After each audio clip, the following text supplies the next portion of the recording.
नमस्कार प्रिय दर्शकों, हाजिर हूँ मैं आज एक नए वीडियो में थोड़े कुछ बदले हुए सेटअप के साथ। जी हाँ, अब ये मत आप अनुमान लगाइएगा कि इनकम चालू हो गई। अभी इनकम नहीं है आपकी। अगर इसी प्रकार से प्यार दुलार रहा, इनकम भी होने लगेगा। भाई, हम ज्योतिष का कार्यक्रम बनाते हैं, एस्ट्रोलॉजी ज्योतिष के सूत्रों को आपको समझाते हैं। बड़ी दिक्कत हो रही थी पहले की वीडियो में समझाने के लिए। हम सिर्फ बता देते थे मुख से, आप लोग समझ पाते थे कि नहीं, समझ में नहीं आता था। किंतु अब हमने ये बोर्ड लिया है, थोड़ा महंगा भी नहीं, ज़्यादा सस्ता भी नहीं है, किंतु बजट का है। ये बोर्ड लिया है। इस बोर्ड के ऊपर आपको जो भी सूत्र इत्यादि समझाना होगा, आज से इसी बोर्ड पर वीडियो आएगी। तो देखिए, पहला हमारा ज्योतिष का कार्यक्रम है। हमने सोचा कि इस पर कुछ और आपको बताने से पहले कुछ ज्योतिष का ही बताया जाए, कुछ अपने ज्योतिष शास्त्र का बताया जाए, एस्ट्रोलॉजी को बताया जाए। तो बहुत दिनों से मेरे मन में एक कार्यक्रम की इच्छा थी, जो कि था नीच भंग राजयोग। मैंने सोचा कि कैसे बताऊं भाई, चार प्रकार से यह योग बनता है कुंडली में। मुख से बतलाते, आपको बता देते, कुछ लोगों को समझ में आता, कुछ लोगों को नहीं आता। तो बड़ी इच्छा से ये मैंने बोल लिया। अब इस पर मैं आपको जो है समझाऊंगा कि नीच भंग राजयोग कुंडली में कैसे बनता है। देखिए, हमारे पास ये कुंडली है और देखिए, भगवान ईश्वर की कृपा भी कर सकते हैं। बोर्ड लिया, उसी के बाद हमें ये कुंडली मिली, जिसमें कि तीन प्रकार से, इस कुंडली में तीन प्रकार से नीच भंग राजयोग बन रहा है। चार प्रकार से होता है, एक अलग है जो मैं आपको समझा दूंगा, किंतु इस कुंडली में तीन प्रकार से नीच भंग राजयोग बन रहा है। सबसे देखिए, नीच भंग राजयोग के फल क्या है। देखिए, नीच भंग राजयोग जिस भी जातक की कुंडली में बने, ऐसा जातक ऐश्वर्यशाली होता है। ऐसा जातक किसी ऊंचे पद पर अधिकारी बनता है। ऐसे जातक के पास अथाह रूप से धन होता है और ऐसा जातक राजा के द्वारा सम्मानित होता है। ऐसा ज्योतिष शास्त्र के मनोज्ञों का कथन है।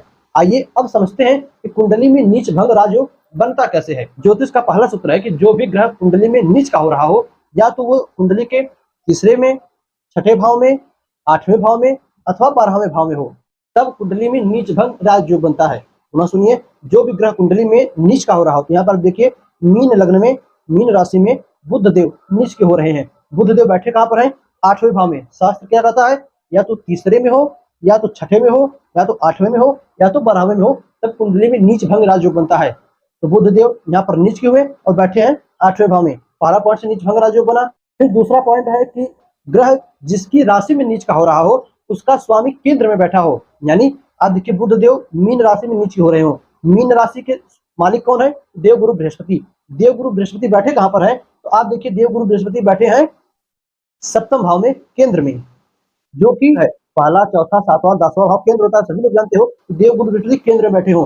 कोई भी ग्रह नीच का हो और जिस राशि में नीच के हो, बृहस्पति गुरुदेव बुध नीच के हुए, कहां पर नीच हुए? तो मीन राशि में नीच के हुए। मीन राशि का मालिक कौन है? तो देवगुरु बृहस्पति। कहां पर बैठे हैं? तो केंद्र में बैठे हैं।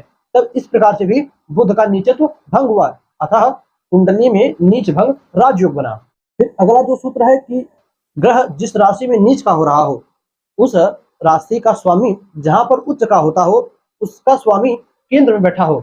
जैसे समझिए, देवगुरु बृहस्पति की राशि में बुध देव बैठे हैं। अब बृहस्पति को देखना है कि बृहस्पति कहां पर उच्च के होते हैं।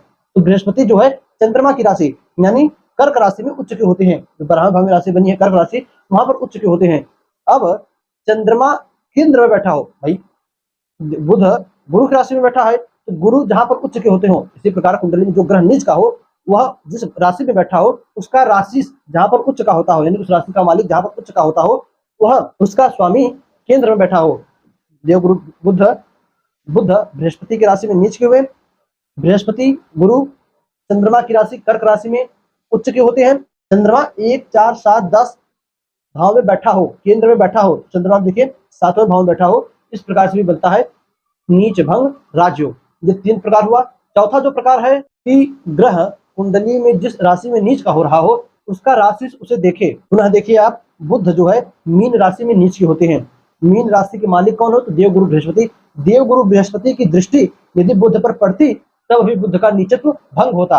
अब देवगुरु बृहस्पति यदि 12वें भाव में बैठते, तब उनकी दृष्टि, 9वीं दृष्टि बुध के ऊपर पड़ती। 1, 2, 3, 4, 5, 6, 7, 8, 9वीं दृष्टि। देवगुरु बृहस्पति यदि धन भाव में बैठते, तो उनकी 7वीं दृष्टि, 1, 2, 3, 4, 5, 6, 7वीं दृष्टि बुध के ऊपर पड़ती, नीच भंग होता। इसी प्रकार देवगुरु बृहस्पति यदि सुख भाव में बैठते, तो 1, 2, 3, 4, 5 उनकी 5वीं दृष्टि बुध के ऊपर पड़ती, जिससे कि बुध का नीचत्व भंग होता। इस प्रकार से भी कुंडली में नीच भंग राजयोग बनता है।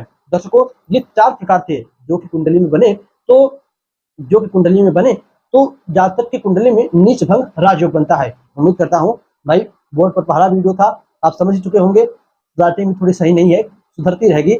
आप कुंडली देखकर समझ चुके होंगे कुंडली में नीच भंग राजयोग कैसे बनता है, समझ चुके हैं तो कमेंट में अवश्य बताइएगा, हमें भी अच्छा लगेगा। तो बस आज इतना ही, जा दीजिए, पुनः मुलाकात होगी आपसे किसी नई वीडियो में।